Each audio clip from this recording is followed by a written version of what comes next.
Bonjour à tous et bienvenue dans cette nouvelle vidéo des paluches et des bouquins. Alors aujourd'hui, nous accueillons Youssef Indy et Pierre-Antoine Plaquevent. Bonjour messieurs, comment allez-vous depuis le temps? Bonjour des paluches et des bouquins. Bonjour à tous. Bonjour à vous. Bon, on va faire un petit Mm. préambule. N'hésitez pas à vous abonner, à aider la chaîne sur Tipeee. Donc tous les deux, on vous présente plus. On va parler aujourd'hui des Lumières sombres, hein, de cette idéologie ou philosophie, on va dire, qui est liée notamment avec la technophilie, la technocratie, comme certains d'autres le disent. Je rappelle aussi votre ouvrage en commun qui est Israël et la guerre mondiale des religions. Je ne sais pas si vous voyez bien, si ça floute pas trop. Je l'ai aussi Voilà. pour ceux Qui qui est voient mal. chez Culture et Racines. Je mets le lien dans la description de la vidéo. Donc n'hésitez pas à vous le procurer, c'est du bon boulot. Et puis notamment, il y aura certainement des sujets qui toucheront aussi ce livre aujourd'hui dans notre émission. Donc, c'est une émission sous le signe de Stratégica. Stratégica, c'est le site que vous avez en commun, qui est un site d'analyse géopolitique et puis d'information. Je mets le lien aussi dans la vidéo, que vous alimentez tous les deux, et vous avez aussi de nombreux intervenants, hein.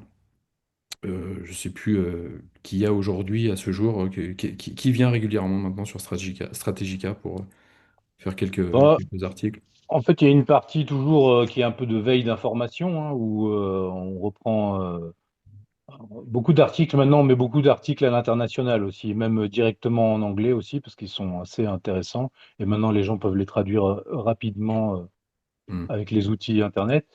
Et sinon, oui, bah, quand les intervenants, c'est toujours un peu, je dirais, la réinfosphère orientée plus géopolitique. Voilà. Donc, que ce soit Lucien Cerise, bah, évidemment nous deux, avec Youssef, et puis voilà, des gens comme Lucien et d'autres qui peuvent passer sur le site. Après, nous, on travaille maintenant beaucoup avec nos Substacks respectifs. Chacun a le sien, qui sont connectés au site aussi. Et puis voilà, moi j'écris aussi dans la revue de géopolitique profonde. Mhm. Après j'écris aussi à l'international dans d'autres revues en ligne ou des revues soit en italien ou les revues anglophones comme Multipolar Press par exemple, ce genre de D'accord. choses-là. Bon. Première question pour tes détracteurs, Youssef. Il paraît que tu finançais la campagne de Trump avec Myriam Adelson. Voilà, ouais, c'est ça. Non, mais ce qui est intéressant avec Trump, c'est qu'il polarise et que on doit systématiquement prendre position pour ou contre. Or, quand j'analysais la politique extérieure des États-Unis sous Biden, je n'ai pas une position en tant qu'analyste pro ou anti-Biden. J'analyse ce que fait Biden, ce que fait l'administration Biden. Et par rapport à Trump, c'est la même chose. J'ai jamais déclaré Trump est notre sauveur, l'Amérique de Trump va nous apporter la liberté, etc. Ce que j'ai fait à partir en fait, de 2016, dès l'élection de Donald Trump, c'est analyser la politique de Trump aux États-Unis et surtout sa politique extérieure et les rapports de force au sein des États-Unis. Et en fait, si on est dans une lecture manichéenne, Trump doit être gentil ou il doit être méchant, on se met systématiquement les anti-Trump primaires et les pro-Trump primaires. Parce que moi, par exemple, je suis critiqué à la fois par les pro-Trump fanatiques, c'est-à-dire ceux qui pensent que Trump est le Messie, qu'il est un prophète, qu'il a été envoyé par Dieu, qu'il ne commet aucune erreur et que toutes les erreurs qu'il commet font partie en fait d'un grand plan, comme un plan divin. Et il y a les autres qui sont des anti-Trump primaires. Ce que je leur reproche à tous, c'est de ne pas voir la subtilité et l'énorme zone grise qui est le domaine du politique.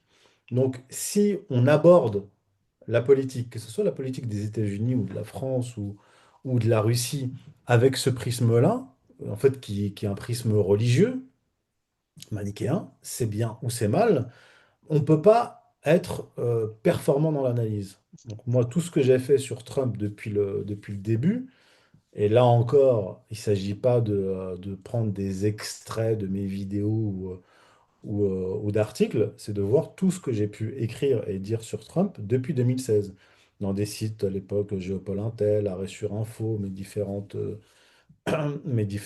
entretiens. D'ailleurs, un des premiers entretiens vidéo que j'avais fait, c'était avec feu Christian Brosio en 2016, au lendemain de l'élection de Trump. Ce que je disais à l'époque, c'est sur Mediapresse Info.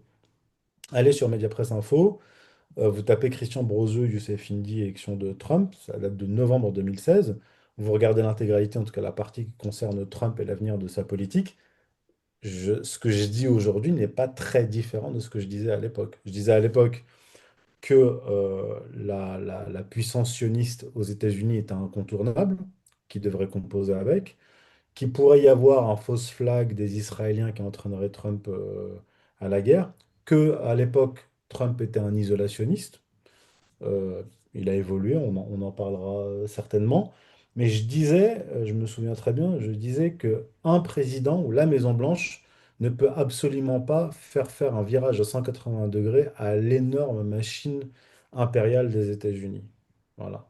Et j'avais dit dès le départ que, de toute façon, Trump, et puis j'ai continué à le dire, que Trump serait un président relativement faible. Mhm. Voilà.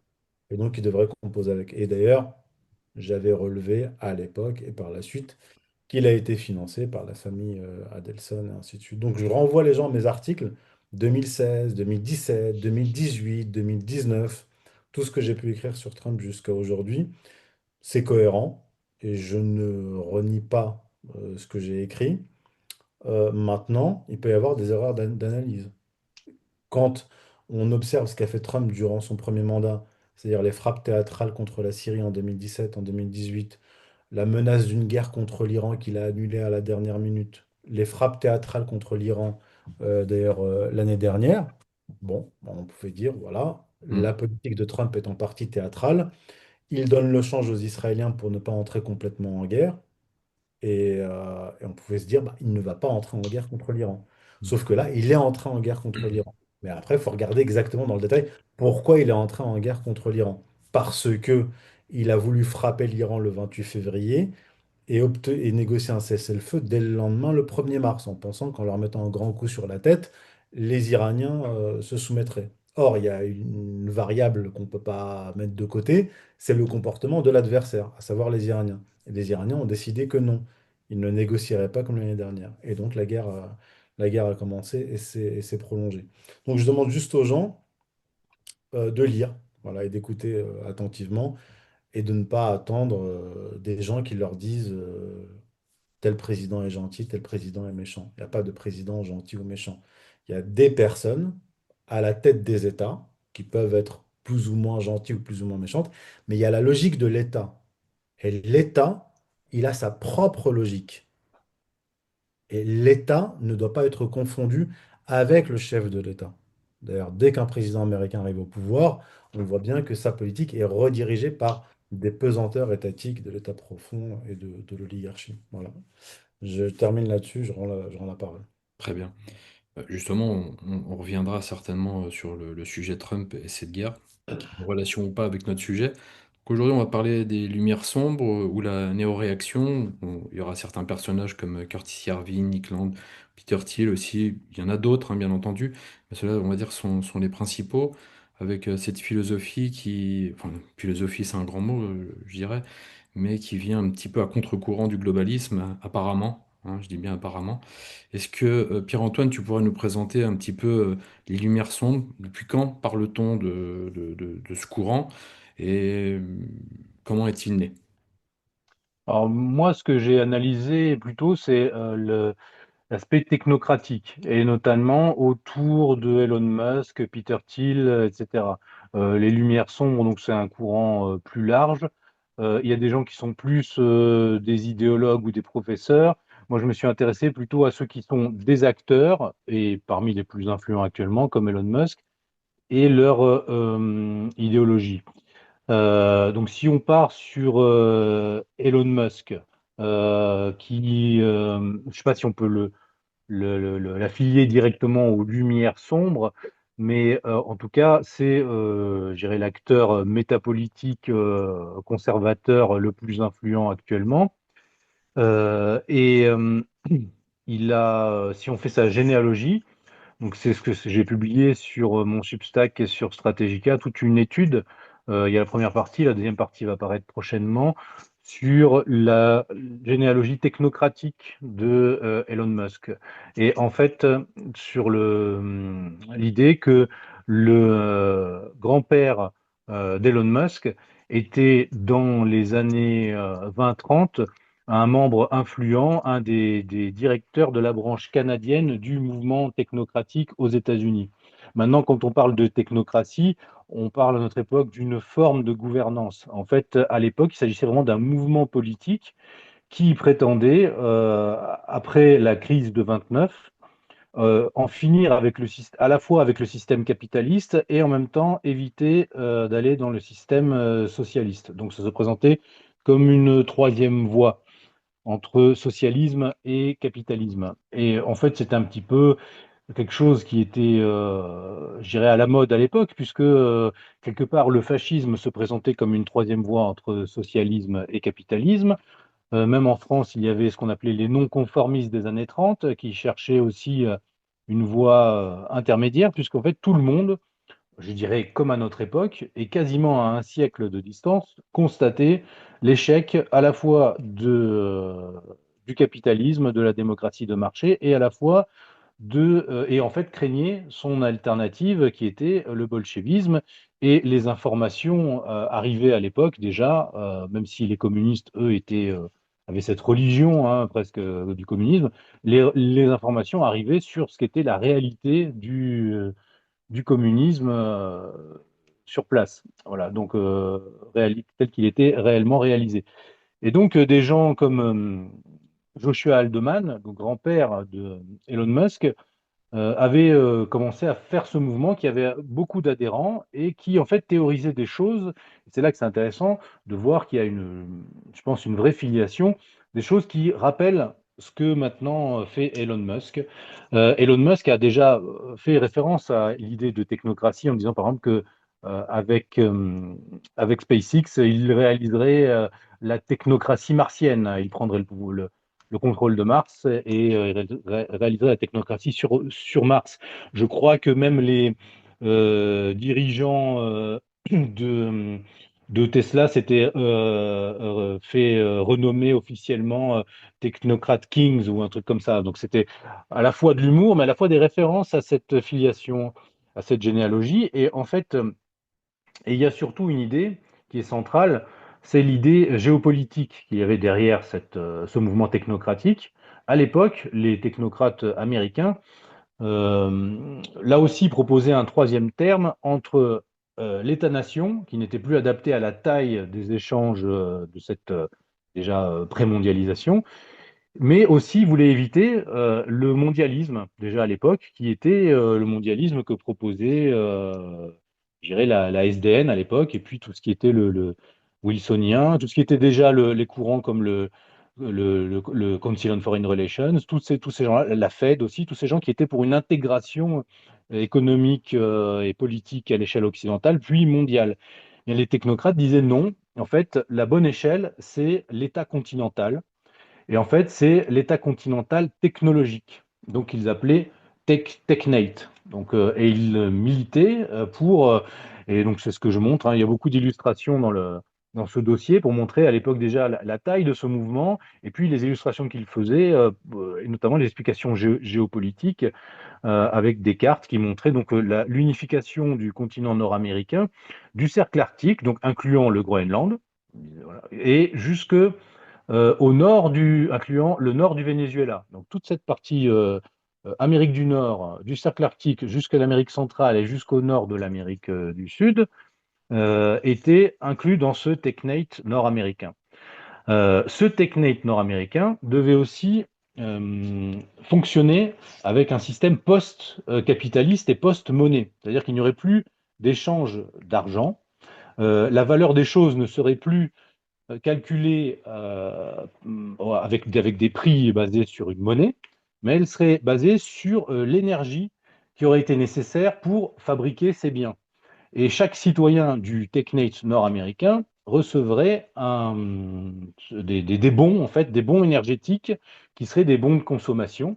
Et l'idée, c'était que, en fait, il n'y aurait plus. En fait, on arrivait à une forme de post-capitalisme, mais là non plus par l'égalitarisme type socialiste, mais par l'abondance de biens pour tous et cette espèce de crédit social, en fait, crédit énergétique qui rappelle beaucoup hein, les crédits carbone et autres. Et d'ailleurs, pendant la Seconde Guerre mondiale, quand le mouvement technocratique américain eh bien, a dû se positionner pour ou contre l'Axe, le mouvement des États-Unis a pris parti bon, bah, pour l'Amérique qui s'engageait dans la guerre contre l'Axe, mais Joshua Haldeman, grand-père de Elon Musk, a refusé et a dû en fait quitter ce parti et ensuite a tenté de faire d'autres mouvements et après-guerre a rejoint un mouvement qui a été assez influent au Canada mais dont on a oublié un peu l'histoire, qui était le Parti du Crédit Social,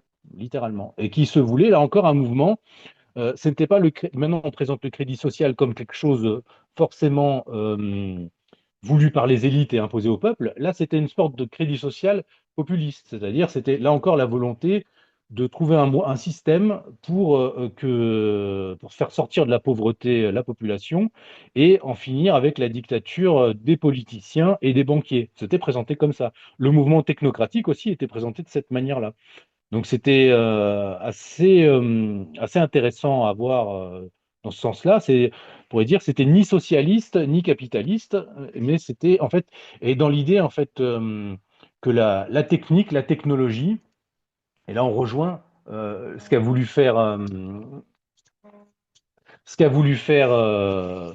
Musk en instaurant le Dodge, hein, c'est-à-dire presque un gouvernement technicien va nous débarrasser de la corruption des fonctionnaires parasites, des politiciens parasites et même des banquiers.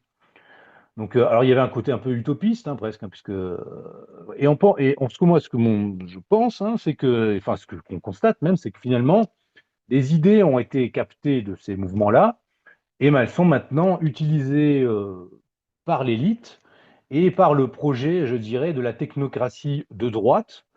À l'époque, sur ta chaîne, on avait parlé pendant le Covid de Bill Gates, etc. Et finalement du projet de la technocratie, on pourrait dire de gauche ou socialisante, qui était finalement, en fait, Les Malthusiens dont on parlait à voilà, l'époque. les Malthusiens, etc. Et je disais déjà à l'époque, il y a une différence entre, par exemple, Musk et Gates, puisque Gates est malthusien, donc il veut que la masse de prolétaires mondiale soit réduite par tous les moyens possibles. Musk, lui, veut encore des producteurs et des consommateurs. Voilà. Mais couplé aussi avec la fabrication d'humanoïdes, etc., puisque ça, c'est la grosse révolution là, qu'ils essayent de, de faire arriver et qui va arriver, hein, à mon avis. Et ce sont les humanoïdes de travail partout dans la société, hein, qu'on commence à voir en Chine ou ailleurs.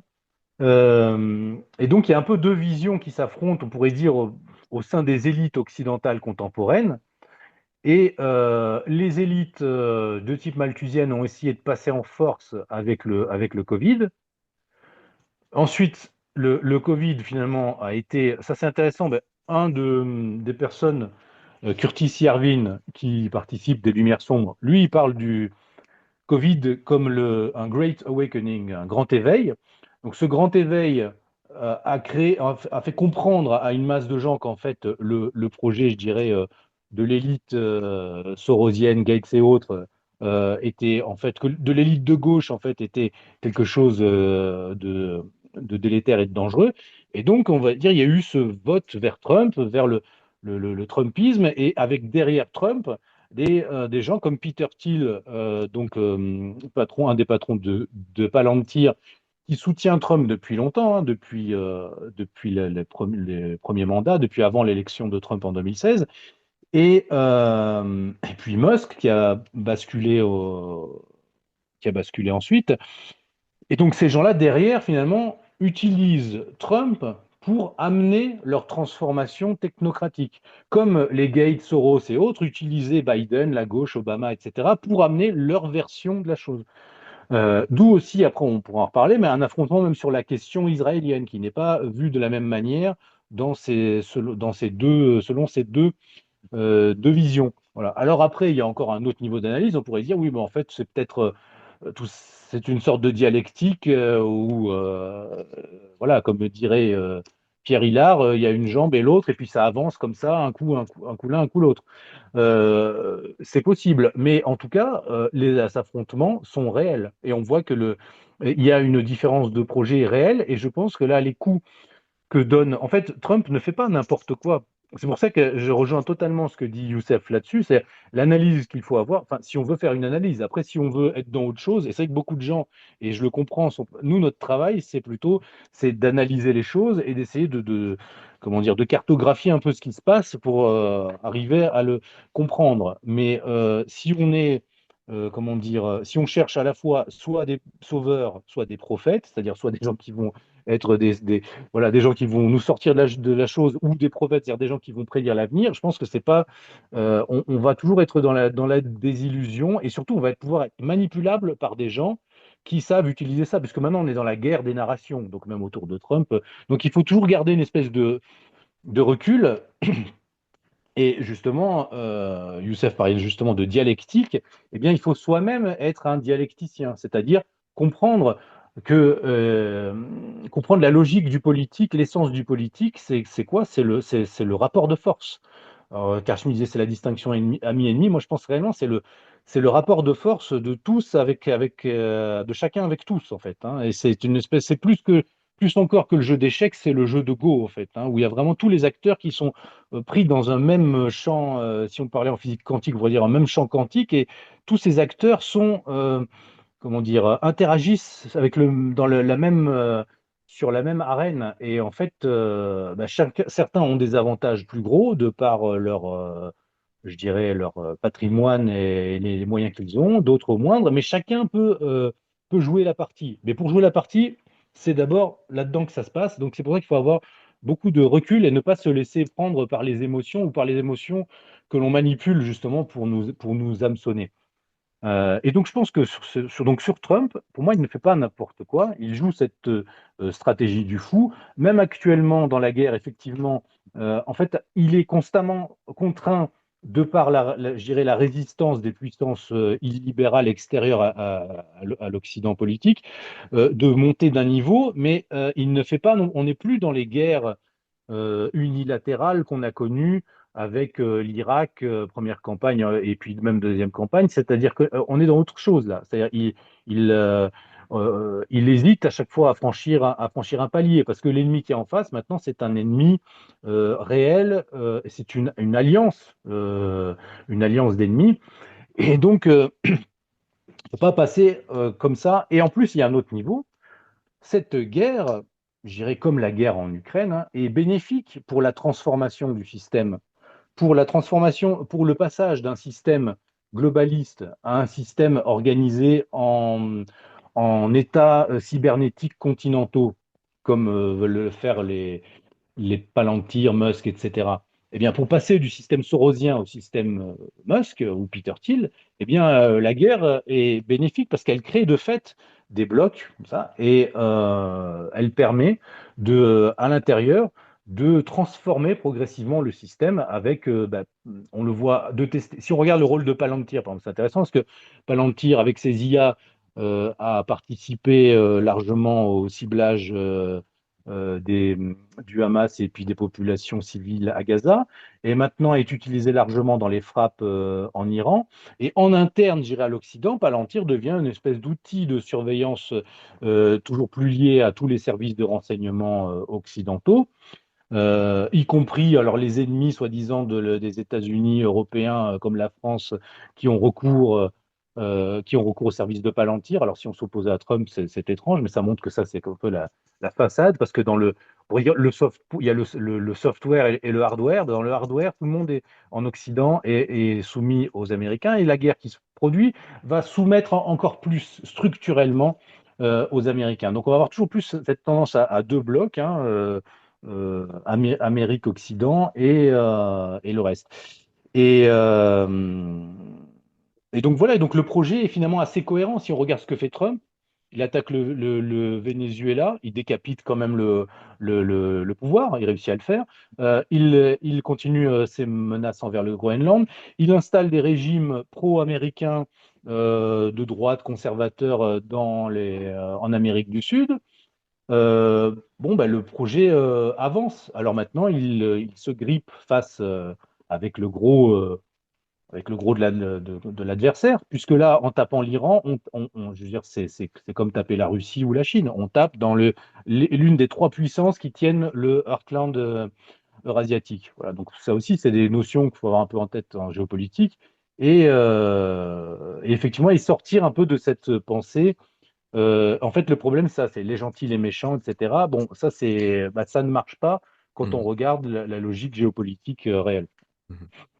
Alors, pour revenir justement sur Trump, je voulais refaire un petit état des lieux par rapport à Curtis Yarvin, donc on va dire qu'il y a une pensée Oui. réactionnaire, qui lui disait, je crois, sur son blog, tout réinitialiser, donc le premier élément tient en quatre lettres, il avait nommé ça RAGE pour Retire All Government Employees, donc retirer tous les employés du gouvernement, donc c'est-à-dire virer les fonctionnaires, et les salariés des organismes financés par l'État doivent être immédiatement mis à pied.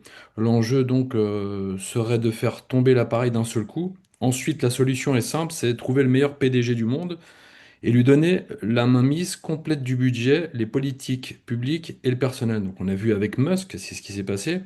Et pour terminer, en février 2025, selon le Grand Continent, Curtis Yarvin serait donc l'influence intellectuelle du projet d'annexion de la bande de Gaza par les États-Unis de Donald Trump. Donc là, Youssef, est-ce que tu es d'accord avec cela, avec le grand continent? Est-ce que tu vois en cela vraiment une réelle influence de Curtis Yarvin, donc un des pères des Lumières sombres? Ouais, alors, Curtis Yarvin a des connexions. Alors, c'est d'abord, et pour prolonger le propos de Pierre-Antoine, c'est un informaticien et un entrepreneur, donc il se situe dans cette tendance technophile non démocratique, antidémocrate. Et il n'est pas antidémocrate par idéologie. Je pense que c'est par pragmatisme qu'il l'est. Puisque je pense qu'il y a deux raisons. La première raison, c'est que on est entré dans une période, quand Curtis Yarvin commence à écrire, on est en 2007-2008. C'est cela. Donc en fait, on est dans la période de réémergence de la Russie et de la Chine. Le moment unipolaire est en train de se refermer. C'est important ça, oui, en effet. Ça, c'est très important. En fait, il faut toujours contextualiser. Mhm. Et si on comprend cela et qu'on comprend la démarche intellectuelle de Curtis Yarvin, en fait, lui, il constate ce qu'anticipait il y a à peu près un siècle Carl Schmitt, c'est-à-dire Schmitt dans les années 30, puis dans les années 40. Mais dès les années 30, il comprend que l'avenir ne sera pas, le monde ne sera pas divisé en deux camps, le monde communiste et le monde américain capitaliste. D'ailleurs, lui, il parlait de la Russie, alors qu'à l'époque c'était l'Union soviétique, mais il emploie le terme Russie. Mais il dit, nous allons vers un monde qui sera ni unipolaire, donc pas un universum, pas un monde bipolaire, mais un pluriversum. Et ce pluriversum, donc ce monde multipolaire, sera composé de puissances, de grandes puissances qui contrôleront de grands espaces. Et en fait, à partir des années donc 2000, quand Curtis Yarvin commence à écrire justement sur son blog, on y est. On est dans cet avènement de multipolarisation en cours et de logique de grand espace. Et donc, du point de vue américain, pour ceux qui pensent que et le globalisme et le néoconservatisme dilue la puissance américaine parce qu'en fait, la géopolitique de Donald Trump, euh, elle est à cheval entre différentes tendances. Mais lui, sa véritable tendance, la tendance à laquelle il s'accroche, elle est ni globaliste. Globaliste, ça veut dire quoi? Ça veut dire l'hégémonisme américain libéral qui s'appuie sur des institutions internationales. Techniquement, c'est ça. Donc les institutions internationales de la fin de la Seconde Guerre mondiale, donc issues de Bretton Woods. Donc ça, il le rejette. On le voit bien d'ailleurs, même avec son machin là. son organisation pour la paix à Gaza, etc. C'est une façon de contourner l'ONU et d'organiser une sorte de structure internationale, même pas américaine, mais trumpiste, attachée à sa personne et à ses copains milliardaires. Il y a aussi une volonté de ne pas poursuivre les guerres néoconservatrices, même s'il est tombé dedans. Et on voit bien qu'en fait, le projet d'Elon Musk, de Kirsty Yarvin, de Thiel, etc., est en contradiction avec les deux autres tendances, c'est-à-dire globaliste libérale et néoconservatrice, parce qu'elle dilue la puissance américaine. Quand on lit le dernier document stratégique des États-Unis, donc officiel, ce que les États-Unis veulent pour eux-mêmes, en tout cas l'administration Trump, ils disent plusieurs choses dans ce document. Ne pas nous laisser entraîner par un tiers dans des guerres extérieures. Alors c'est drôle parce que le document est publié en décembre et en février, 2 mois plus tard, ils sont entraînés dans une guerre extérieure par un tiers, à savoir Israël. Et c'est important de le souligner parce que ils ont bien compris, les Américains, et pas seulement Trump, le Pentagone. Parce qu'il faut voir aussi les discussions qu'il y a eu à la Maison-Blanche avant l'intervention, avant la guerre américaine, israélo-américaine contre l'Iran. Le chef de la CIA s'est opposé. Le chef, en gros, le chef du Pentagone, le général Kane, s'y est opposé. Le vice-président s'y est opposé. Marco Rubio s'y est opposé. Le seul qui était pour, c'est Pete Hegseth, qui est un abruti évangélique. Et donc Trump a suivi. Maintenant, la question est de savoir pourquoi Trump a suivi. Et là, ce qui nous intéresse, c'est la séquence historique et le rôle des Yarvin, etc. Donc on est dans ce monde multipolaire avec l'émergence d'États, la réémergence d'États-civilisations qui se situent historiquement dans le prolongement des empires, parce que la Chine, le retour de la Chine avec son projet de route de la soie, c'est l'actualisation d'un projet qui date du IIIe siècle avant Jésus-Christ. La guerre de la Russie en Ukraine contre l'OTAN, quelles que soient les raisons de cette guerre, c'est de facto la reconstitution, en tout cas en partie géographiquement, de la Russie des Tsars. Que c'est en Ukraine qu'est née la Russie. La guerre en Iran, c'est pas l'Iran qui l'a déclenchée, mais l'Iran y répond. En y répondant, qu'est-ce que fait l'Iran? Déjà, depuis la guerre de 2003, qu'est-ce que fait l'Iran? Elle étend sa zone d'influence en Irak, hier en Syrie, puis au Liban, et là aujourd'hui dans le Golfe Persique, et peut-être même demain sur la péninsule arabique. Donc en fait, on est dans l'actualisation, non pas d'un arc chiite, même si il y a une réalité religieuse, mais dans la zone d'influence de l'Empire perse. Donc en fait, les États-civilisations se situent dans la continuité historique des systèmes impériaux. Pourquoi? Parce qu'on est à la fin d'une séquence des idéologies modernes. Les idéologies modernes s'effondrent. Ce qui est attaché aux idéologies modernes, y compris le nationalisme, s'effondre.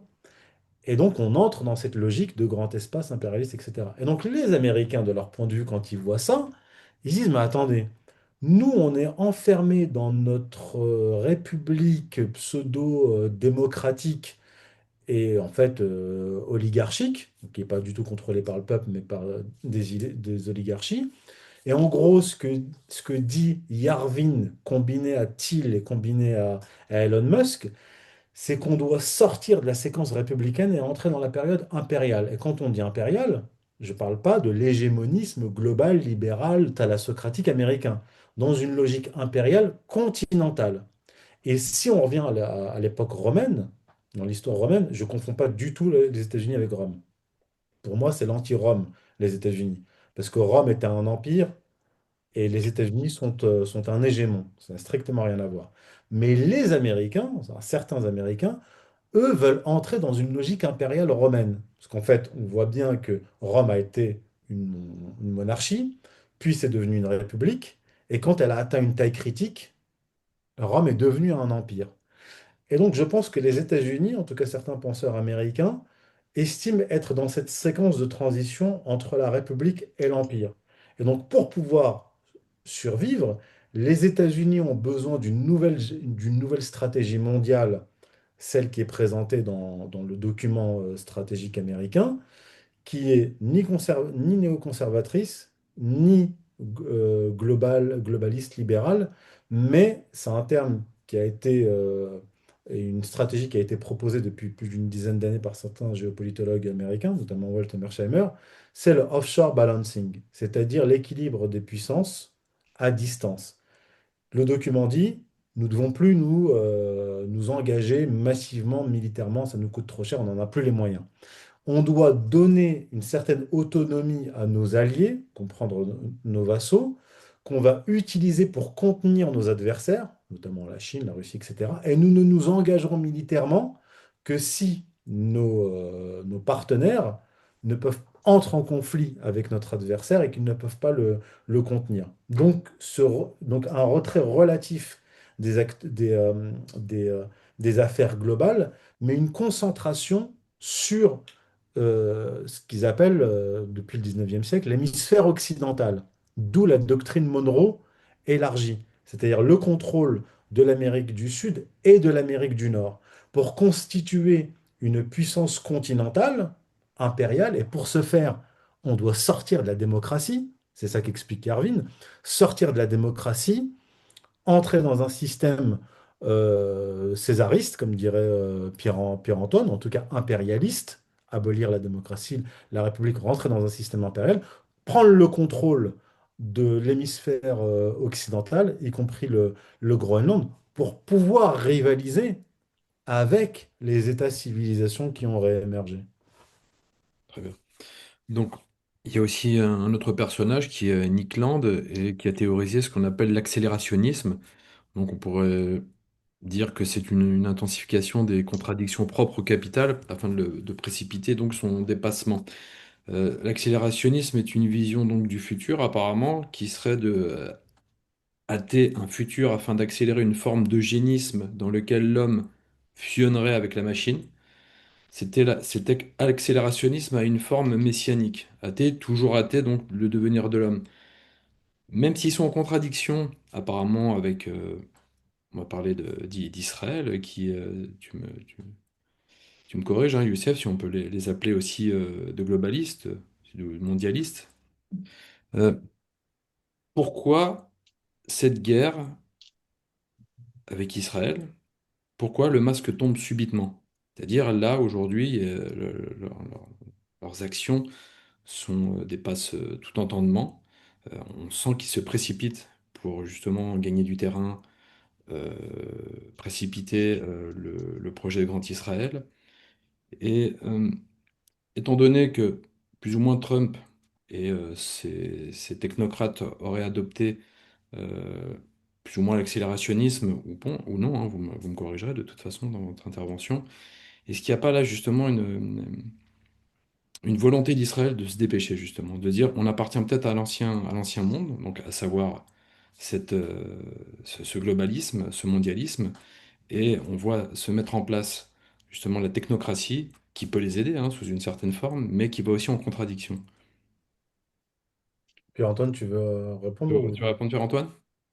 Je peux commencer si vous voulez. Sur Israël, je pense déjà, ils sont tenus par le fait que s'ils accélèrent d'un côté, il faut qu'ils rejoignent certains objectifs qui sont ceux de rejoindre un espace vital assez large pour sécuriser ce qu'ils appellent en fait le Grand Israël, hein. Mais le Grand Israël, bon, on va parler après de l'aspect théologico-politique, mais il y a l'aspect même pragmatique géopolitique. À mesure que Israël commet des exactions, à mesure il perd son soutien dans les opinions publiques, y compris largement en Occident et encore plus aux États-Unis, et même dans le camp conservateur. Donc en fait, c'est ce que Netanyahu a dit, il faut rejoindre, on va devoir devenir une super Sparte, Nehum Sparta, vraiment devenir un État qui sera en fait craint par lui-même, par ses adversaires. Et en fait, je pense que là, il y a ce projet aussi hein, qui doit. Et là, il y a une fenêtre de tir pour le réaliser maintenant, tant que Trump est au pouvoir et tant que la droite est au pouvoir. Alors, le parallèle avec, effectivement, en fait, moi, je pense que, comme tu l'as dit, il y a du messianisme dans l'accélérationnisme. En fait, tous les messianismes, tous les millénaristes sont accélérationnistes, dans le sens que dès qu'ils ont une opportunité, ils la saisissent. Et comme pour eux, il y a une forme de tension intérieure pour réaliser ici-bas ce qu'ils finalement ne connaîtront peut-être pas dans l'au-delà, eh bien, il y a cette idée qu'il faut maintenant arriver aux objectifs. C'est quelque chose qu'on étudie beaucoup avec Youssef, c'est cette interpénétration qui est toujours difficile à saisir pour quelqu'un qui est issu, je dirais, des sphères peut-être la culture plus latine, mais c'est cette interpénétration entre des objectifs stratégiques très concrets et des objectifs religieux. Et Israël est vraiment là-dedans. Je dirais que effectivement, les accélérationnistes de la tech, avec le transhumanisme, sont aussi dans quelque chose de similaire, puisque eux, ils veulent réaliser ce que Yuval Harari et maintenant Laurent Alexandre aussi appellent Homo Deus, donc l'homme-dieu.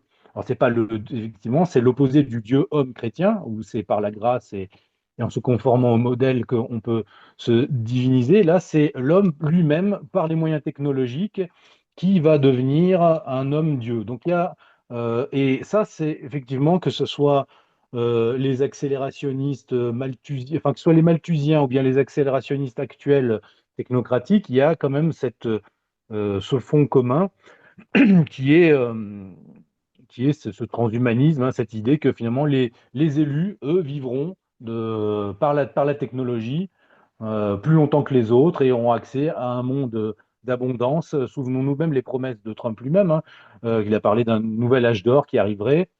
Donc on est dans quelque chose de cet ordre-là. Alors pourquoi Israël se permet tout maintenant? Moi je pense que c'est effectivement parce qu'ils savent qu'ils ont ce soutien-là massif de la droite. Et je pense que donc ils ont ce calendrier pragmatique géopolitique.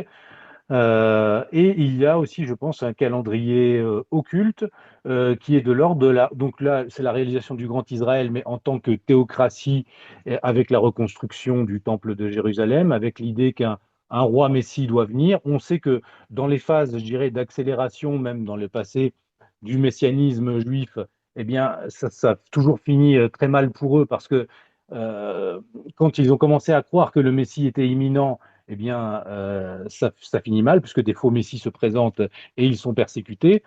Donc là, eux, ils pensent que c'est dans l'imminence. Quand tu écoutes les discours des rabbins, des sionistes religieux, on est toujours à la veille de ça y est, le Mashiach arrive, etc.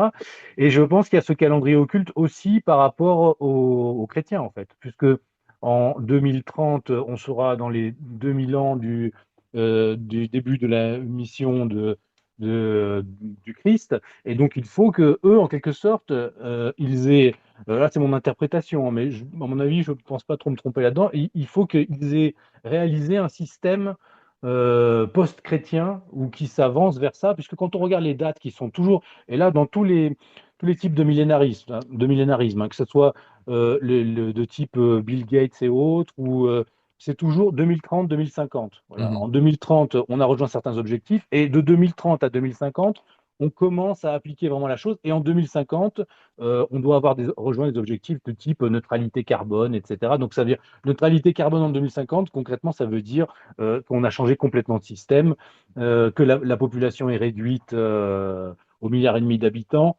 qu'il y a des humanoïdes de travailleurs partout, etc. Bon, et ces dates-là, elles reviennent un peu, je dirais, chez les différents types de millénarisme. Et donc, je pense qu'Israël est aussi dans cette optique-là avec son agenda théologico-politique. Tu disais, oui, alors finalement, les Israéliens, enfin les sionistes religieux, est-ce que ce sont des mondialistes?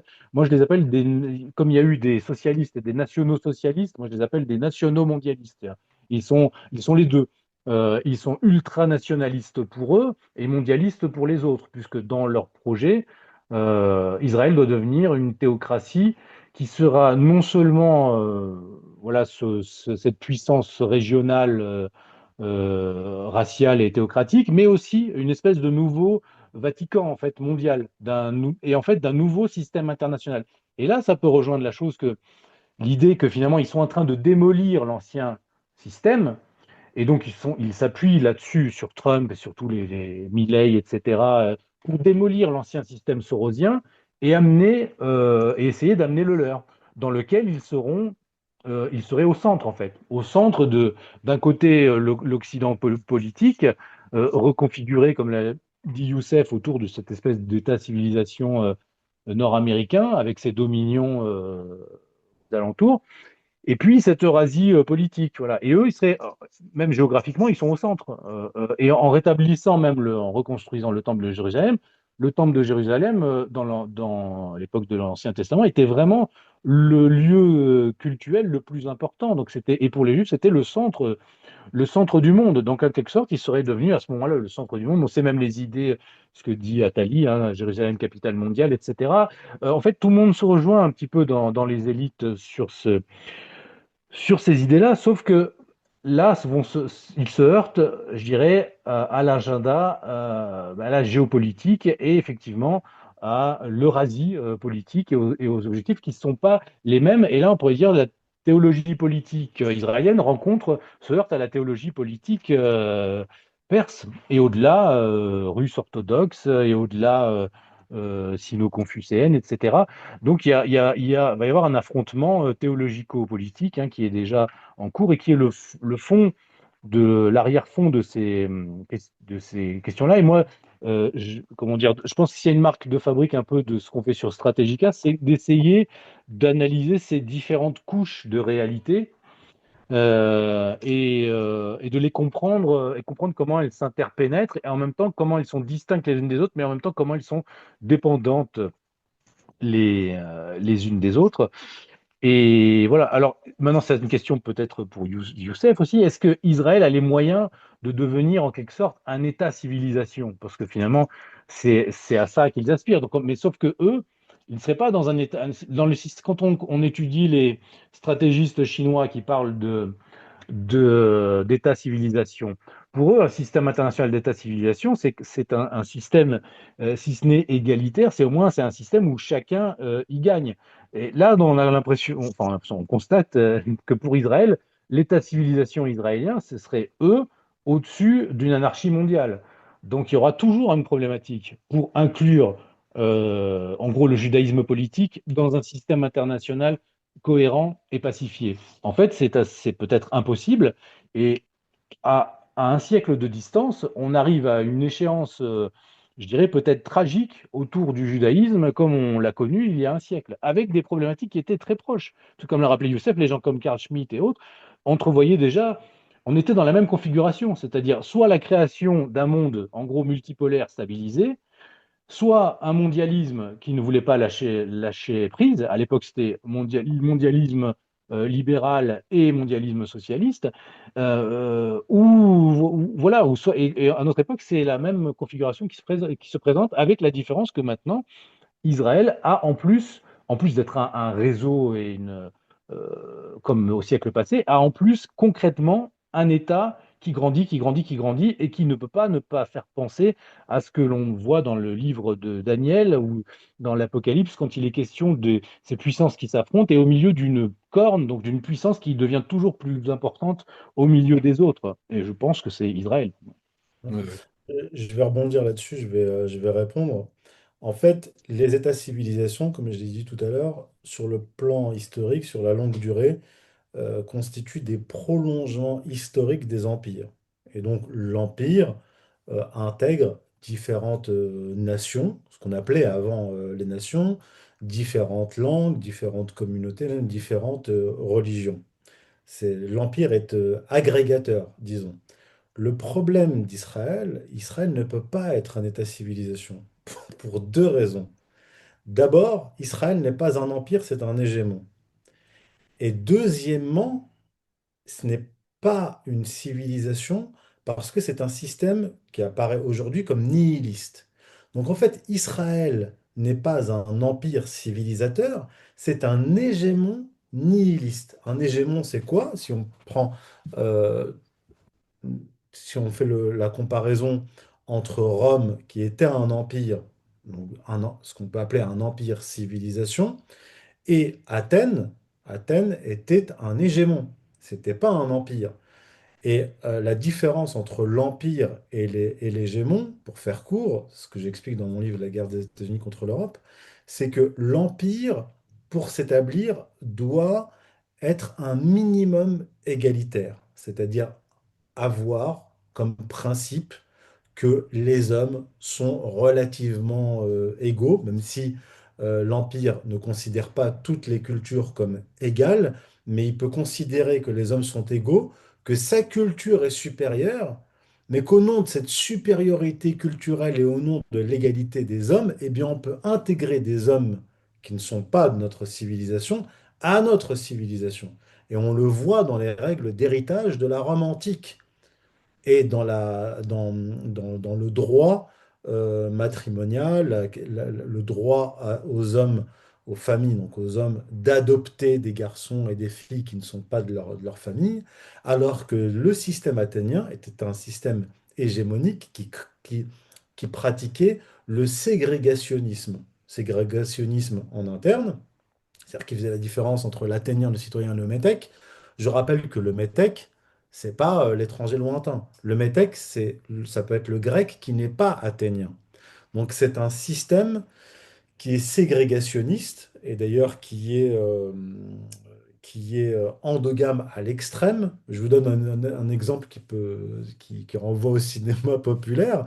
Quand le film 300 est sorti, je crois que c'était en 2003, on voit Léonidas avec sa compagne et sa compagne qui fait la morale au Perse, qui est représenté par un acteur afro-américain, et qui lui dit, chez nous, les femmes sont les égales des hommes, etc., etc. Mais en fait, dans la réalité, Léonidas, sa femme, c'était sa nièce, dans la réalité historique. Il s'était marié avec sa nièce. Donc on était dans un système extrêmement endogame et ségrégationniste. Et la grande différence entre Rome et Athènes, c'est que l'Empire romain, on peut dire qu'il a duré 1000 ans, même si officiellement il a duré 4-5 siècles, mais peut faire un prolongement grâce au christianisme qui a étendu historiquement l'Empire romain. L'hégémon athénien, c'est 79 ans. Et regardez les États-Unis. Regarde, les États-Unis sont un hégémon, c'est pas un empire. Ils pratiquent le ségrégationnisme géopolitique. Et regardez Israël, qui a été créé en 1948, et regardez l'environnement israélien aujourd'hui. Quand je dis l'environnement israélien, c'est en interne et dans le voisinage. Israël ne pratique pas comme les empires une pacification, parce que les Romains, la cité de Rome, quand elle s'est étendue, bon, les Romains ont été extrêmement durs et extrêmement cruels vis-à-vis de leurs ennemis. Mais la première étape de la conquête cruelle a laissé place à une seconde étape intégratrice, et donc à un système, comme tu l'as dit, profitable à tous. Donc un développement économique, le commerce, etc., qui a été profitable à tous. Mais quand on regarde Israël aujourd'hui, Israël se comporte comme un hégémon endogame, puisqu'il n'y a pas de citoyenneté en dehors de la citoyenneté juive, système endogame et nihiliste, pour ne pas dire génocidaire. Et donc, Israël, en tout cas le projet israélien, les dirigeants israéliens, ne considèrent pas que Israël peut devenir un empire et intégrer les autres populations. On le voit à Gaza, en Cisjordanie. C'est un hégémon racialiste qui considère que son expansion territoriale doit s'accompagner d'une épuration ethnique. Donc en fait, si on compare Israël aux autres puissances coloniales continentales d'État-civilisation, on a toujours du côté perse, du côté chinois, du côté russe, et même dans une certaine mesure du côté turc, parce que même les Turcs, ils sont en train d'essayer d'établir un État-civilisation qui reprend le modèle ottoman, en tout cas en partie avec la reconquête de territoires qui appartenaient à l'Empire ottoman. Donc on est dans une logique d'extension, d'expansion territoriale et d'intégration. Avec Israël, on est dans une logique d'expansion territoriale et d'épuration ethnique. Donc ça ne peut pas être un État-civilisation, jamais. Mais alors après, je voulais rebondir sur les autres penseurs des Lumières sombres. Donc on a aussi Il a été intégré dedans Peter Thiel, hein, qui, pour rappeler, c'était l'un des fondateurs de PayPal, donc Palantir Technologies. Il a été aussi le business angel de Mark Zuckerberg à ses débuts. Je crois qu'il a pris aussi possession de 7% de Facebook. Je vais vous lire un petit texte que je tiens de Arnaud Miranda, là, qui vient de sortir un ouvrage qui se nomme Les Lumières sombres à la NRF. Donc, croyance au césarisme, État indépendant au milieu de l'océan grâce à la technologie. Apparemment, Peter Thiel voudrait créer une sorte d'État absolument autonome sur une sorte de plateforme, d'après ce que j'ai lu, qui serait au milieu de l'océan. Donc, et il a pour maître à penser René Girard, hein. Et, je crois que même il l'a connu, hein, quand il était à l'université. Donc, selon lui, Girard nous Un permet de comprendre. professeur, après, Ouais, voilà, c'est ça, Princeton, je crois. exactement. Stanford. Selon lui, Girard nous permet de comprendre pourquoi la modernité a conduit à cette libération des forces apocalyptiques, la modernité ayant détruit les rituels archaïques et mythologiques de canalisation de la violence. La fameuse théorie du bouc émissaire, qui fait un bon bouc émissaire selon-il. Donc, je le cite, il dit: Chaque roi était un dieu vivant et chaque dieu un roi assassiné. Peut-être que tout roi moderne n'est qu'un bouc émissaire qui a réussi à retarder sa propre exécution. Alors, vous allez voir, parce qu'après, il a une vision par rapport à l'Antéchrist qui est assez percutante. Et je trouve que ça s'oppose un petit peu. Bon, enfin, ce qui veut dire que l'entrepreneur doit porter en lui-même le fardeau exceptionnel de l'innovation, seul remède à l'apathie mondialisée. Il prône l'émergence d'un nouveau monarque. Donc c'est ce qu'on a vu un petit peu avec le cas de Musk. Thiel est contre l'idéologie de la concurrence qui tend à favoriser que le développement horizontal. Il affirme que le critère de toute réussite entrepreneuriale tient à la capacité à construire un monopole et donc à sortir de la compétition. Le monopole créateur a exactement la même fonction que le catéchone modernisateur selon Carl Schmitt. Donc je vais rappeler, c'est un fait qui est dans le deuxième épître de Paul aux Thessaloniciens. Paul y mentionne deux fois le terme de catéchone comme étant ce qui retient, puis celui qui retient la fin des temps. Dans la théorie politique de Thiel, il empêche le triomphe de l'antéchrist, c'est-à-dire les forces de mondialisation. Alors, on parle d'Israël, qu'il a un lien plus ou moins avec Israël, mais pourtant, Thiel ne veut pas que les forces mondialisation s'étendent. Alors, la question, soit pour Pierre-Antoine ou Youssef, qui veut On va répondre? faire chacun notre tour, donc Allez-y. Pierre-Antoine, Pierre-Antoine, tu veux y aller? son micro est. Oui, voilà, oui, j'ai enlevé le micro. Allez. Oui, alors en fait, on voit que finalement, dans cette phase-là, au siècle dernier, le catéchone, pour, je dirais, les gens comme Carl Schmitt et autres, eh bien, ils ont pensé que ça pouvait être le politique. Et que le lieu du politique, c'était l'État.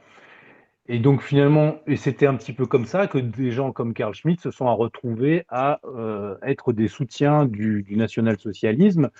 Et généralement, je dirais que beaucoup de conservateurs ont soutenu le fascisme, alors qu'au départ, c'était un mouvement qui venait de la gauche révolutionnaire, avec des gens comme Mussolini, voilà, qui étaient devenus des socialistes, qui devenaient à la fois socialistes et nationalistes. Eh bien, des conservateurs se sont dit, bon, si le seul frein maintenant que les États traditionnels se sont autodétruits après la Première Guerre mondiale, eh bien, c'est une forme d'État total qui pourrait être un frein. Bon, on a l'impression que, quand on écoute ça et quand on lit Peter Thiel et autres, qu'ils ont transféré cette attente-là, cette attente catéchontique, sur la technologie. Puisqu'à notre époque, finalement, qu'est-ce qui décide de nos vies? C'est la technologie. Donc en fait, on a eu une descente progressive, je dirais, du religieux vers l'idéologique, et vers le politique, vers l'étatique. Et puis après quand on est allé au bout de cette logique avec le, le massacre de la Seconde Guerre mondiale et l'affrontement entre les systèmes totalitaires, eh bien, il reste plus que il y a eu la phase où on a dit, bon, ça va être l'économie qui va finalement lier tout ça. L'économie, ce n'est pas suffisant. Et puis, l'économie, surtout, ce sont des cycles de type Schumpeter et autres, donc de destruction-création, donc on ne peut jamais stabiliser ça. Donc ce qui va stabiliser maintenant le système, ça va être la technique. Et on revient à la proposition dont on parlait au début de l'émission, du grand-père Haldeman, du grand-père de Musk, qui était déjà dans cette idée. C'est la technologie, ce sont les technocrates qui vont faire un système enfin stabilisé et qui seront donc un frein, même si bon, je ne crois pas qu'Haldeman avait des conceptions de ce type-là. Thiel les a, il les emprunte. Euh, en fait, il prend dans la boîte à outils. Alors, c'est ça qui est intéressant, c'est que ces gens-là qui sont dans la technologie prennent dans la boîte à outils intellectuelle de gens oui, comme Carl Schmitt, comme Girard et autres. Mais quel est le projet réel? Après, tu disais oui sur le soutien à Israël, mais parce que dans la logique de ces gens-là, et je pense qu'ils se disent on peut contenir Israël. Ça, c'est la logique je dirais presque de l'extrême droite occidentale en général. C'est-à-dire si on donne à Israël ce qu'elle veut, on va pouvoir la contenir comme si justement le projet israélien était, en fait, avec ce raisonnement, selon moi, qui est presque ce qui manque aux Juifs, c'est juste d'avoir un État-nation stabilisé, et puis c'est bon, ils deviendront comme tout le monde. Mais non, parce que leur ADN, ce n'est pas celui-là. Leur ADN, comment dire, biblique littéraliste, c'est de gouverner le monde entier. Donc ça ne collera pas parce qu'en fait, si tu leur enlèves ça, en gros, tu leur enlèves presque leur raison d'être. Et donc, ils ne peuvent pas accepter. C'est pour ça que, vous savez, justement, ils ne peuvent pas être inclus dans un autre empire. Les Romains avaient déjà ce problème en permanence avec eux. Ils se révoltaient en permanence parce que leur attente n'est pas là. Et c'est pour ça qu'ils ont refusé le Christ quand il est venu, parce que ce n'est pas ce qu'ils veulent. Ils veulent autre chose. Ils veulent le règne d'ailleurs de quelque chose qui est en grande partie fantasmé, comment dire, se rajoute des couches d'irréalité d'époque en époque, mais ils veulent voilà, une espèce de royaume théocratique qui régnerait, avec un roi qui régnerait sur le monde entier. Donc déjà, il y a un problème cette approche-là. C'est pour ça que cette approche, moi j'ai toujours refusé, tu sais, quand j'avais fait le premier livre sur Soros, ben, alors on pouvait me dire, bon, ben, en gros, c'est bien. Vous êtes contre Soros, il faut valider Israël alors. Mais non, parce que l'essence, en fait, est la même. C'est du millénarisme dans les deux cas, sauf que dans le cas israélien, c'est plus, euh, comment dire, difficile à identifier au départ, mais c'est la même chose. Et en fait, dans les deux cas, que ce soit le mondialisme type sorosien ou le millénarisme sioniste religieux, on a des idées. La matrice, ce sont des idées religieuses qui deviennent politiques et qui s'incarnent brutalement dans le politique. Voilà. Et donc, pour revenir à Thiel et à ces gens-là, oui, alors après, on pourrait dire, c'est même la question qui lui a été posée, hein, c'est-à-dire si, est-ce que quand même vous êtes en train de construire un système de renseignement international intégré? Bon, si l'antéchrist devait faire quelque chose, il commencerait peut-être par ça, quoi. Et là-dessus, il répondait pas réellement, en fait, quoi. Donc, on peut penser que c'est aussi une ruse, parce que bon, quand Peter Thiel va faire des conférences à Rome et autres pour, je dirais, essayer d'amener les conservateurs, les gens d'église à sa cause, etc. Enfin, quand même des conservateurs. Enfin, il est marié à un homme avec, je crois, ils ont adopté un enfant. Il y a même eu il a trompé cet homme avec qui il est, avec des espèces de gigolos de basse eau. Enfin, c'est quand même des gens particuliers, quoi. Enfin, c'est pas très catéchontique, quoi. Enfin, Mm. donc, ce sont des gens qui sont quand même, je pense, ce qui les intéresse surtout, c'est le pouvoir. Voilà. Et on oublie toujours cette question, c'est qu'à la fin, qui gouverne qui? C'est ça qui compte dans le réel. Qui a le pouvoir? Et là, on voit que cette sphère technologique de la tech, de la Silicon Valley, il est logique que maintenant, ayant atteint cette importance dans la vie de tous les humains, je dirais, eh bien maintenant, elles veulent le pouvoir. Voilà. Et donc là, il y a comment dire, au-delà, il y a eu les manifestes accélérationnistes, tous ces gens-là et tout ça, c'est presque le préparatif. Maintenant, il y a ce qu'ont publié Thiel et Alex Karp de Palantir, ils ont publié aussi tout un manifeste en plusieurs points sur la République technologique, etc. Donc, le but de ces gens-là, maintenant, c'est de profiter du moment historique pour prendre le pouvoir et fabriquer un système qui conforme à leur idéal et à leurs intérêts déjà. Voilà, donc on est dans cette phase-là. Et en fait, comment dire, sur l'aspect critique, ils ont raison à plein de niveaux. Effectivement, je dirais la démocratie libérale ne marche pas. Mais moi, je dirais qu'elle a presque été conçue pour ça. Donc, elle a été conçue pour qu'à un moment donné, être remplacée par un projet d'un autre ordre. Bah, Et la difficulté qu'on a quand on est un peu extérieur à ça, c'est de savoir, bon, qui finalement manipule qui. qui va prendre le pas sur l'autre. Moi, ce que je dis toujours, c'est que quel que soit le niveau, enfin, comment dire, le judaïsme ayant refusé, eh bien, si on, dans la perspective chrétienne, voilà, ayant refusé l'incarnation divine, eh bien, forcément porte à travers l'histoire quelque chose qui est problématique. Et s'allier avec le judaïsme, en gros, c'est s'allier avec le diable pour moi. Donc ces gens-là ne peuvent pas être plus malins que le malin. Donc à un moment donné ou un autre, c'est eux qui se feront manipuler s'il ne c'est pas déjà le cas et si ce n'est pas voilà. Et effectivement, la plus grande ruse de l'antéchrist, ça serait de se faire apparaître comme un adversaire de l'antéchrist. D'ailleurs, Thiel cite aussi souvent le russe Solovyov, qui a écrit au début du XXe siècle ce récit qui s'appelle Court récit sur l'Antéchrist et qui est un texte très intéressant où on voit que l'Antéchrist, à la fin, il ne propose pas, enfin, comment dire, il ne réprime pas les chrétiens à la manière d'un Néron et autres. Il propose une sorte de concile de tous les chrétiens pour les réunir sous sa férule et dire, voilà, maintenant, moi, je vais vous proposer une unité que vous n'avez jamais été capable de vous donner par vous-même, et finalement une unité en gros matérielle. Vous aurez la paix, vous aurez tout ce que vous voulez,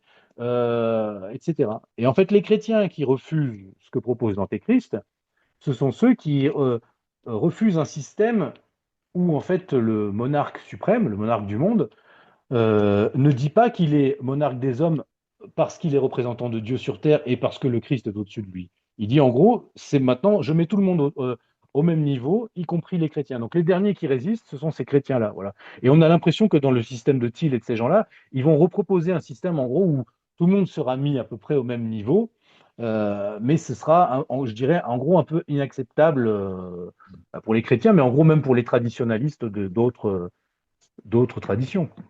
Pour rebondir sur ce que tu disais avant de laisser la parole à Youssef, pour revenir à Nick Land, lui reconnaît que la monarchie est un modèle qui permet certaines stabilités. Alors lui, il voit des taxes partout, taxes sur les pratiques addictives, sur les produits de luxe, un impôt pour les familles sans enfants, afin de contrer la faible fertilité des hauts statuts. Donc là, on est quand même aussi à l'opposé des Malthusiens, hein. Donc fixer un plafond de richesse pour assurer une circulation des élites. Pour lui, les valeurs chrétiennes sont trop universelles. Un mormonisme débarrassé des références chrétiennes, c'est ce qu'il voudrait. Il prône aussi ensuite l'idée guénonienne de se convertir à l'islam face à la décadence de l'Occident liée à un suprémacisme blanc, par exemple. Tu Alors vois, là, j'ai pas tout compris. Il prône il l'idée prône guénonienne de l'idée guénonienne de se convertir à l'islam face à la décadence de l'Occident. Donc, mais il est suprémaciste blanc aussi, non? C'est ça que j'ai pas oui, compris. Non. apparemment. Apparemment. D'accord, oui, bon. Mais alors, j'ai pas trop lu Nick Ah, c'est Land et je sais compliqué. pas. Ouais, ouais, Là, ouais, je sais pas d'où vient c'est cette question. exact, hein. Non, alors après, bon, ceci dit, alors déjà l'idée guénonienne de se convertir à l'islam, en fait, c'est pas ce que Guénon disait, hein, parce que Guénon lui est allé vivre en terre d'islam C'est pour ça. devenir musulman. Mais il disait aux chrétiens, en gros, mais Lui, bon, il on est dit rentré ça dans un face à débat la trop long. décadence de l'Occident. C'est ce qu'il dit. Il comprend Guénon comme l'Occident est en décadence, il faut se convertir à l'islam et faire comme René Guénon. C'est ce que dit Nick Lang. Ah bon, bah, je sais pas, j'ai pas. En fait, Nick Land, je connais pas trop parce que, comme je disais, je me suis intéressé surtout à Musk, à Thiel, enfin à ceux qui ont un vrai pouvoir. Après, lui, je sais pas si c'est pas plus un théoricien qu'autre chose. Après, sur les aspects, comment dire, bah, par exemple sur les aspects, oui, moi, je pense que c'est logique d'arriver à une forme de penser à une forme politique contemporaine qui intégrerait la technologie, même le crédit social, ces choses-là et tout. Tout peut être utilisé de manière plus vertueuse, hein. Enfin, le fait que pour moi, ça me paraît logique qu'on surtaxe les gens qui ne font pas d'enfants et qu'on détaxe ceux qui en font. Voilà. Mais alors après, que va penser après quel type de genre, est-ce qu'un couple comme le couple Peter Thiel avec son mari qui ont un enfant, est-ce qu'il rentre dans cette variable? Enfin, même c'est qu'on arrive dans quelque chose. Donc en fait, on a l'impression d'un monde. Parce qu'il ne faut pas oublier ça, c'est que le règne de l'Antéchrist, ce sera aussi une forme de monarchie, mais ce sera la monarchie de l'anomie, c'est-à-dire du désordre généralisé, surplombé par un pouvoir autoritaire, mais qui se présentera comme doux aussi. Parce que c'est ça, quand on pense à l'Antéchrist, on pense toujours à quelque chose qui va être brutal, etc. En fait, ce sera très pernicieux, parce que ce sera brutal peut-être pour les opposants, mais pour ceux qui accepteront, ce sera doux et licencieux. Voilà, soft power, Euh, quoi. et ce sera en fait une décadence autorisée et planifiée pour tous, et tout sera mis au même niveau. Donc le problème, c'est effectivement remettre de la hiérarchie spirituelle dans tout ça. Et en fait, je ne suis pas sûr que tout ce qui est proposé Là, il ne corresponde à s'accorde cela. pas, hein. En réalité, Lumière sombre, sur d'un point de vue religieux, ne s'accorde pas vraiment, hein, je trouve. Il y a des choses qui sont Mais complètement en fait, opposées. quelque part, Ce sont des j'aurais idées envie de de dire, blogueurs aussi, hein. Il y a pas mal oui, de types voilà, qui sont c'est des ça. geeks, Mais hein. Il alors, faut penser. voilà, il faut distinguer ce qui est de l'ordre des blogueurs, ou en fait, ce qui est de l'ordre du Qui est plus software et du sérieux, je hardware. trouve. Oui, et puis surtout, il a les moyens de ses idées. Moi, ce qui m'intéresse, c'est qui a les moyens de ses idées. Après, des idées, moi, je peux pondre des pages et des pages de manifestes de ce que je voudrais comment soit le monde depuis ma chambre, quoi. Mais c'est pas ça qui va changer. Là, ce qu'il faut voir, c'est qui a les moyens d'amener ses idées. Et quand il y a la convergence des deux, et ça, c'est intéressant. Pour moi, c'est des Musk et des Thiel, ils ont ces moyens-là. Voilà. Et en même temps, ce sont les figures qu'on nous montre. Parce qu'après, faut voir tout ce qu'on ne voit pas et de figures qui peut-être sont. Voilà. Eux ont un peu la charge de la communication sur ces choses-là. Une question pour toi, Youssef. Donc, demain, c'est déjà aujourd'hui, hein. On voit que ça arrive à grands pas. L'intelligence artificielle, puis ça va être la robotique qui va arriver ensuite et prendre le relais. Donc là, on est vraiment dans une période charnière. Il va y avoir beaucoup de pertes d'emplois. Il y en a qui disent que non, c'est pas vrai, mais si. Moi, dans mon domaine, je le vois bien. L'intelligence artificielle fait beaucoup de dégâts. La robotique va faire énormément de dégâts aussi. On parle de salaire universel. Musk en parle. Sam Altman en parle aussi. D'après toi, cette période charnière que l'on vit va-t-elle être sans heurts, justement, avant que eux mettent ça en place, ce salaire universel, s'il y a? Non, mais il y aura des heures, il y a déjà il y a déjà des heures. D'ailleurs, quand tu évoques le crédit social, ce que montre d'ailleurs Pierre-Antoine dans son dossier, c'est que l'idée de crédit social proposée par Musk est une idée de son grand-père déjà. Donc c'est Mhm. quelque chose qui est ancien. C'est-à-dire qu'en fait, et là ça renvoie au livre de l'ancien président du Forum économique mondial, dont j'ai déjà oublié le nom, le Great Reset. Oui, Euh, oui. Davos. et, euh, et Harari, celui qui l'inspirait. Schwab. Il parlait de ça. Klaus Schwab. Il parlait de la destruction massive d'emplois, du remplacement de l'homme par la machine, et que par conséquent, il faudrait trouver un moyen pour occuper les inutiles dont parlait Harari. Donc, ce dont parlait aussi Zbigniew Brzezinski, mais il y a Oui. plus, bien plus longtemps que cela. Entertainment. Le Tititainment, et en fait, on voit bien que tous ces différents projets se rejoignent à un moment donné. Maintenant, toute la question est de savoir comment les États, parce que là, à un moment donné, les États vont prendre en charge aussi une partie de cette transition, comment les différents États qui sont à la pointe qui gèrent des espaces à la pointe de la technologie, vont gérer cette transition? Comment les Chinois vont gérer cette transition? Comment les Russes vont la gérer? Comment les Américains vont la gérer? Bon, du côté russe, ils ont atteint le plein emploi, il manque de main-d'œuvre. Du côté chinois, bon, c'est un des pays qui produit le plus d'ingénieurs au monde. Et en fait, je pense que en fonction de la structure socio-économique des pays, l'intelligence artificielle aura un impact différent. Parce qu'en fait, aux États-Unis, on a quoi? On a un pays qui est en voie de délabrement accéléré, bien entamé. On voit un pays avec un niveau d'éducation qui s'effondre. Et donc, quand vous avez un pays avec un niveau d'éducation faible et peu de production d'ingénieurs, vous avez encore moins de chances d'avoir une population qui saura s'approprier l'intelligence artificielle et utiliser l'intelligence artificielle. Parce que je pense qu'il y a des métiers qui vont disparaître, mais peut-être aussi d'autres métiers qui vont apparaître. Et cela dépendra aussi de la façon dont on sait gérer, donc au niveau de compétences pour pouvoir gérer et appréhender l'intelligence artificielle. Et quand on parle du revenu universel, en fait, ça colle très bien à la structure économico-social des États-Unis. C'est-à-dire, bon, je ne vais pas être caricatural, mais je veux dire, une partie de la population est droguée, sans emploi, un taux de criminalité très élevé. À un moment donné, la question est de savoir aussi, d'où le crédit social, comment est-ce qu'on va occuper tous ces criminels et ces criminels en puissance. Et c'est peut-être pas une question qui va se poser de la même façon en Chine ou en Russie. Donc on va voir, je pense, des configurations où la même technologie va avoir un impact différent en fonction des espaces et des civilisations. Et encore une fois, on revient au concept d'État-civilisation. Je ne sais pas si on peut considérer que les États-Unis peuvent être un État-civilisation. C'est un grand espace, ils ont beaucoup de ressources, ils ont de l'énergie, de la vitalité, ils ont des idées, mais ça ne fait pas une civilisation. C'est un État qui a été créé.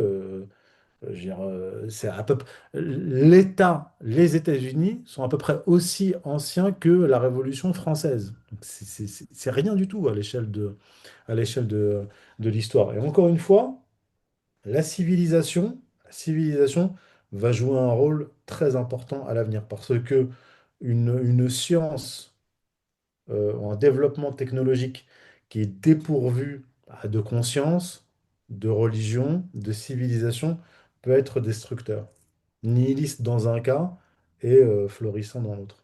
C'est Et mon avis personnel, hein. à force de détruire, justement, est-ce qu'on n'arrive pas au bout du capital?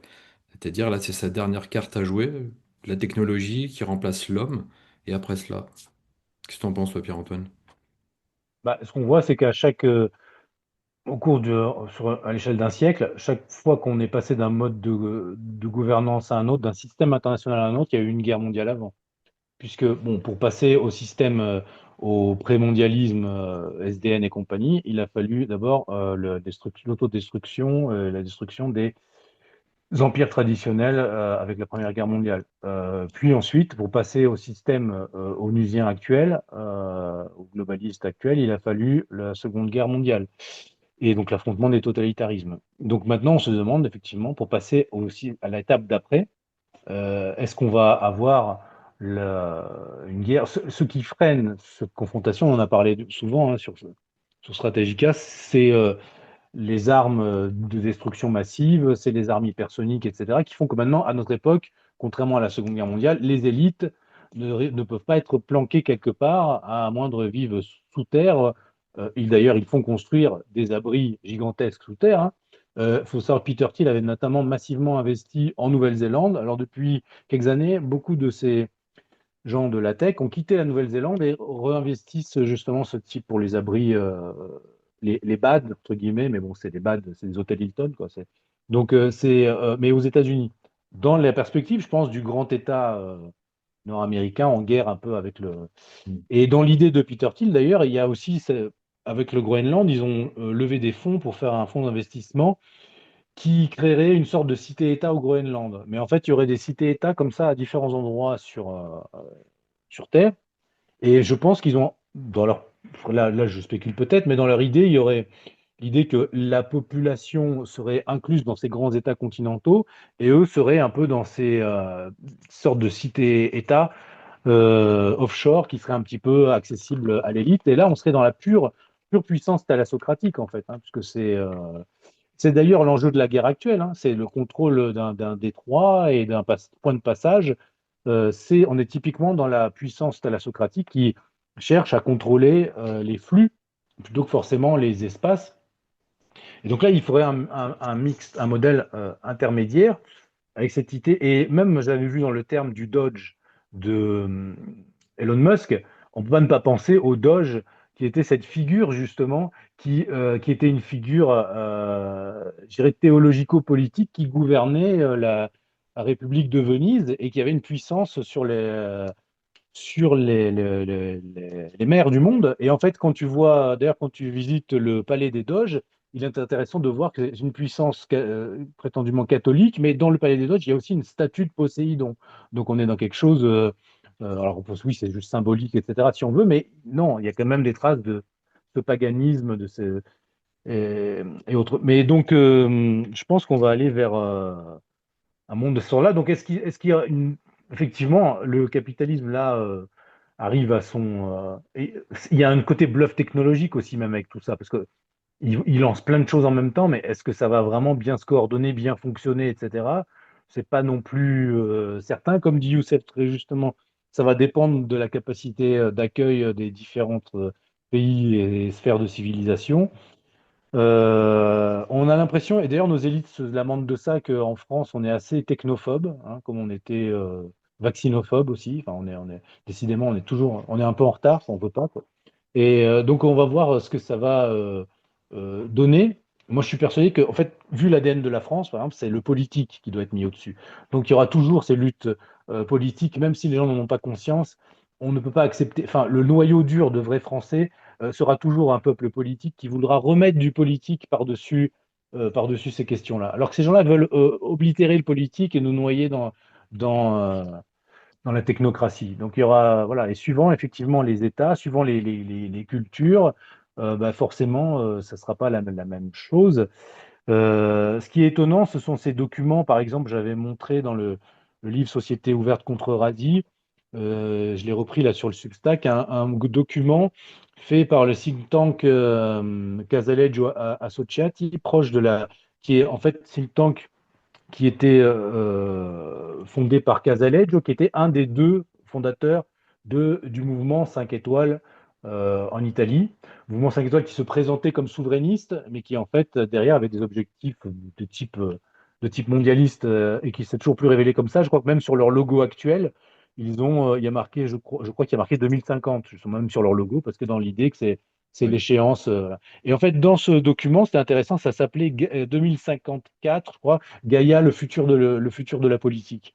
Et en fait, ils prévoyaient, donc là, ils avaient écrit ça en 2009, et ils prévoyaient qu'à partir de 2018, il y aurait une grande guerre entre Occident et Eurasie, et entre en gros le système autour des États-Unis et la Chine, et ses alliés, les alliés de la Chine.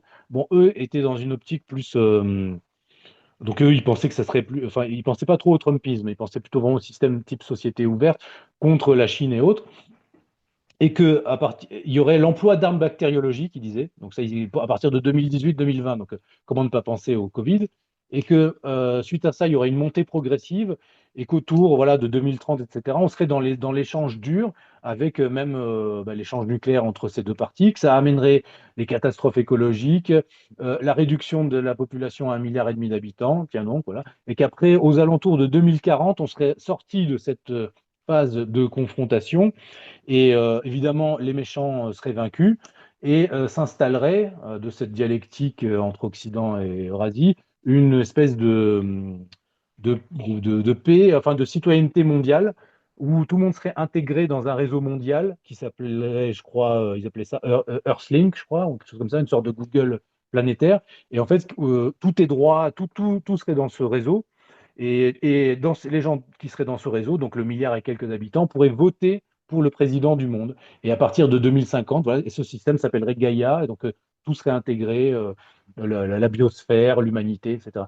Mais ça, ce qui est intéressant, c'est que c'est pas produit par, là encore une fois, par Nick Laniot, c'est produit par exemple, lui c'est quelqu'un qui avait enfin, qui était un des fondateurs d'un parti de gouvernement dans l'Europe actuelle. Et qui, en plus, dans ce think tank, il y avait, dans ce think tank, Casaleggio Associati, il y avait aussi des gens comme Enrico Sassoon. Alors la famille Sassoon, je ne sais pas si les gens savent, mais c'est cette famille qui a poussé et participé aux guerres de l'opium contre la Chine. Donc famille juive d'Orient liée à l'Empire britannique et qui a poussé et qui s'est enrichie dans le commerce des guerres d'opium suite aux guerres d'opium, et qui est donc aussi un homme du Bilderberg. Et à l'époque, ça avait fait un peu de bruit parce que les gens se disaient, tiens, c'est étrange que dans l'environnement proche d'un parti qui se veut souverainiste populiste, un peu l'équivalent d'un Mélenchon, et il y ait des gens de cet acabit-là. Mais parce qu'en fait, il y a toujours, je dirais, c'était un petit peu l'équivalent de gauche de Peter Thiel et autres maintenant. Donc c'est toujours ces mouvements-là, mais eux étaient voilà, radicalement malthusiens. Ils prévoyaient qu'il y aurait de toute façon un affrontement qui mènerait à une catastrophe, mais cette catastrophe, en quelque sorte, elle est presque salutaire parce que elle va purger la Terre du supplément d'inutiles. Voilà, et ça rejoint à parler très justement de Klaus Schwab. La quatrième révolution industrielle, c'est le même délire. Yuval Harari, c'est le même délire. Que va-t-on faire des inutiles? On les amuse avec le entertainment, etc. Mais au bout d'un moment, qu'est-ce qu'on va faire? Bon, alors ben, là arrive l'option de peut-être tous les piquer. Voilà, on ne sait pas. Voilà, Donc, on est dans ces scénarios-là. Mais je te dis, le problème, je pense qu'ont les élites à l'heure actuelle, c'est comment est-ce qu'elles évitent, elles, contrairement à la Seconde Guerre mondiale, de ne pas être oblitérées si la guerre devenait vraiment s'enflammer réellement. Et, euh, parce que même s'ils survivaient dans leur super bunker ou dans des yachts ou dans des plateformes, dans des plateformes cité-État offshore ou je sais pas quoi, après, il faut bien, quand tu as eu une guerre de cet ordre-là, les équilibres sociopolitiques ne sont plus du tout les mêmes. Et au-delà de la catastrophe écologique, pour reprendre le pouvoir, c'est pas sûr du tout qu'ils arrivent à le faire. Donc on va rentrer dans un cycle où l'imprévu va revenir, à moins que, évidemment, on soit sous contrôle, je dirais, de forces beaucoup plus puissantes. Mais quelle que soit la configuration, il y a la configuration aussi où on pourrait nous amener au bord du chaos et nous proposer la solution de paix frelatée. Ça serait un peu ça l'antéchrist aussi, hein. Maintenant, c'est bon, tout le monde se calme. On va évidemment pas tous complètement tout détruire, mais maintenant, par contre, il faut accepter ça, il faut accepter le temple de Jérusalem, Ouais. mais la version. Et je pense que là, le judéo-trumpisme, on pourrait l'appeler comme ça, peut jouer le rôle qu'a joué le fascisme au XXe siècle. C'est-à-dire le rôle d'épouvantail à nouveau. Une fois qu'ils auront accompli ce que tu parlais, pourquoi ils sont stressés, ils accélèrent finalement les Mhm. Israéliens. Mais une fois que peut-être que ces sionistes religieux eux-mêmes seront utilisés, ouais, peut-être qu'après peut arriver autre chose, qui là va venir comme un pacificateur, retour, je sais pas moi, oui, retour de la société ouverte, mode inclusif, de l'inclusion, un coup exclusion, un coup inclusion. Et là, de nouveau, non, non, c'est terrible. Le Trumpisme et Netanyahou ont failli nous emmener au bord du gouffre. Maintenant, on va faire vraiment quelque chose de plus inclusif. Non, mais cette fois-ci, le temple de Jérusalem, c'est les nations qui nous demandent de le construire. On ne sait pas vers quoi on peut nous amener aussi, hein. Mais c'est tout de même mal, ça se présente mal. Et il ne faut pas oublier qu'avant la Seconde Guerre mondiale, nombreux étaient ceux qui pensaient qu'on arriverait à éviter cette confrontation et qu'on arriverait à créer un système stabilisé. Et ce n'est pas ce qui s'est passé. Donc le problème, c'est le jusqu'au boutisme des millénarismes. Voilà. Très bien. Eh bien, ainsi s'achève notre émission. Je vous remercie, messieurs, Youssef, Indy et Pierre-Antoine Plaquevent. Donc, je rappelle Israël et la guerre mondiale des religions. Je ne sais pas si on le voit très bien, je suis caché, voilà, c'est flou. Merci, Youssef. On retrouvera en lien dans la description de la vidéo, ainsi que le site Strategica, où vous pouvez consulter les nombreux articles et même les autres ouvrages que vous avez pu écrire chacun, hein, notamment Pierre-Antoine et puis toi aussi, Youssef. Donc je vous remercie, messieurs, et puis je vous dis à très bientôt sur la chaîne concernant d'autres sujets. Merci à toi et à À bientôt. bientôt et merci. Au revoir. Au revoir.